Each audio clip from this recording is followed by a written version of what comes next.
There are no doubt some damages out there after yesterday's hailstorm in the metro area. They weren't all small stones either. Look at these sizes. In several areas, they were quarter size. Then in Evergreen, they were golf ball sized pieces of hail.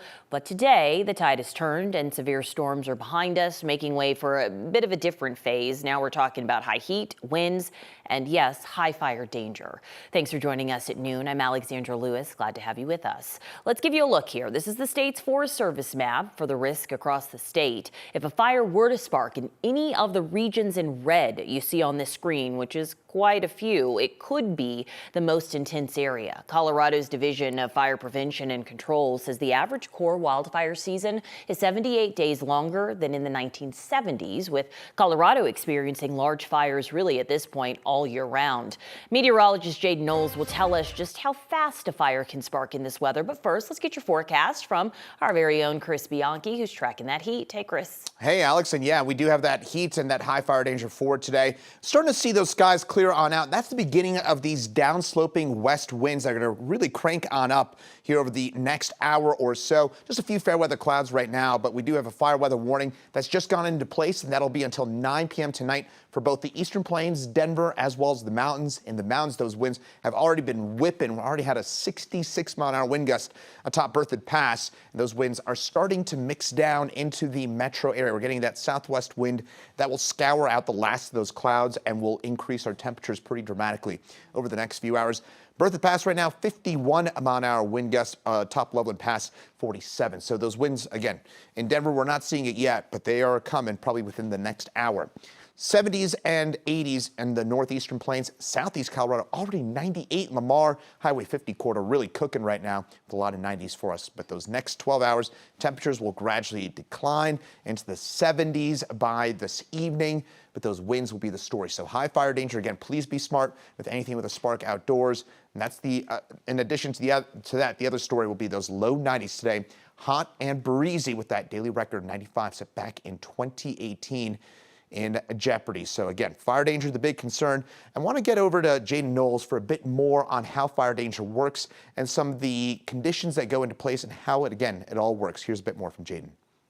Yeah, that's really the main message fire officials want to get across with these dry and windy conditions. We're not just talking about a flame, we're talking about a spark. Maybe a spark started from a trailer chain or lawn equipment or even a car parked on dry grass. The conditions this afternoon, that could just be enough. When it comes to wildfire danger, firefighters and us meteorologists are watching for three key ingredients: heat, dry fuel, and also oxygen. And today, much of Colorado has all three. We've got plenty of dry grasses and brush across the landscape, humidity levels are dropping, and winds will be increasing throughout the day.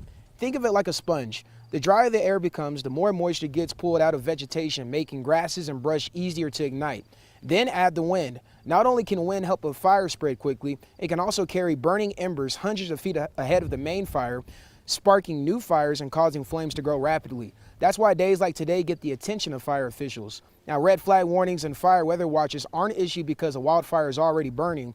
They're issued because the atmosphere is creating the perfect environment for one to start and spread. And if a fire does ignite, it can move much faster than it would on a typical day. Today isn't necessarily dangerous because wildfires are already happening. It's because the ingredients are there to make a wildfire happen. So please be safe, have ways to receive your weather updates. I know a lot of people are going to be out and about enjoying this beautiful weather that we're expecting. Temperatures in the 90s, but of course, be smart and be safe. Here at Lookout Mountain, Jaden Knowles for 9 News. Hey, Jaden, thanks. The man shot by Denver police officers at a gas station last week is out of the hospital this morning and just made his first court appearance as well. The shooting happened last Tuesday at the Sinclair off of 6th and Santa Fe Drive. CSP says officers from different agencies tracked down a stolen truck from Adams County to that gas station. They confronted who they say was the driver, 35-year-old Joshua Jackson, and a shooting followed. But there's still no word exactly to what led to shots being fired. Former Broncos coach Michael Wilhoit no longer faces any charges for accusations he punched a police officer. All charges have been dismissed.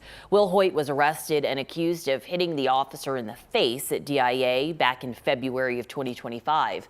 A few days later, the Broncos fired him. But a felony charge was dropped in September, and his attorney told 9 News the misdemeanors have also been dropped, although it's not clear why that happened. But the officer is now suing Will Hoyt, claiming he engaged in a way that caused, quote, bodily injury. The U.S. Department of Education claims the Cherry Creek School District is violating the Civil Rights Act of 1964. The agency claims Cherry Creek Schools has clubs that exclude students based on race. The feds also allege the district requires teachers to use a student's race when determining class assignments and academic support. The Education Department says it has received complaints of a program that trains teachers that the U.S. was founded on, quote, white supremacy. Cherry Creek leadership sent us this statement saying they, quote, strongly disagree with the characterization of the programming and have yet to receive a copy of the complaint. This marks the 3rd federal civil rights investigation into a Colorado school district in recent months. Well, it is official. Next school year, students in Denver public schools will have to do without their phones all day. Last night, the school board voted to ban cell phone use from the start of the day to the end. The board's president says students will turn phones in when they come to school. They also won't be able to use things like smartwatches, earbuds, or personal tablets or computers. It is a big change. Officials will hope have a big impact. We're hoping it's going to be a positive thing where we are providing better quality learning environments for all students of all ages. This move is part of a state law requiring that districts create policies on how to handle cell phones in schools. Also yesterday, Denver School Board locked in a $1.5 billion budget for next school year, but district leaders say big financial challenges are still ahead. DPS is dealing with fewer students, higher costs, and questions about future state funding. The district could also ask voters to approve a tax increase this November, a move that would bring in about $43 million a year. DPS says it expects a $28 million funding gap over the next 4 years, and if enrollment keeps dropping the way it has been, more school closures could follow.